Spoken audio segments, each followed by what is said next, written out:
नूआ संगठन गढ़िले विजु छात्र जनता दल छाड़ी छात्र नेता संगठन पछरे बीजेडी निलंबित विधायक देवीरंजन त्रिपाठी ओईएसए बा ओडिशा इंजीनियरिंग स्टूडेंट एसोसिएशन गठन करिसेंती।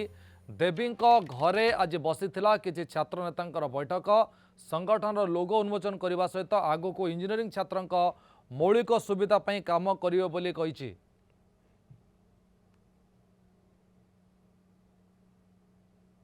संगठन केवल एक संगठनात्मक संगठन हेब नहीं, यह सामाजिक कार्यक्रम रे लिप्त रहिबो। कॉलेज स्तर रे किभली भाव में से ब्लड डोनेशन हो, वृक्षारोपण हो, किंबा अवेयरनेस कैंपेनिंग हो, किंबा इंजीनियरिंग छात्र छात्री जो निशा निवारण निशा आड़कू आवृत लाभ करछंती सेथुर तांगु निवारण करबा क्षेत्र रे ए समस्त दिगरे ए संगठन कार्यक्रम करिवो। ए संगठन मुख्य भाव में प्रत्येकटी इंजीनियरिंग कॉलेज रो शिक्षानुष्ठान राज्य सरकार एवं ए संघ एक समन्वय ब्रिज माध्यम रे कार्यक्रम करिवे।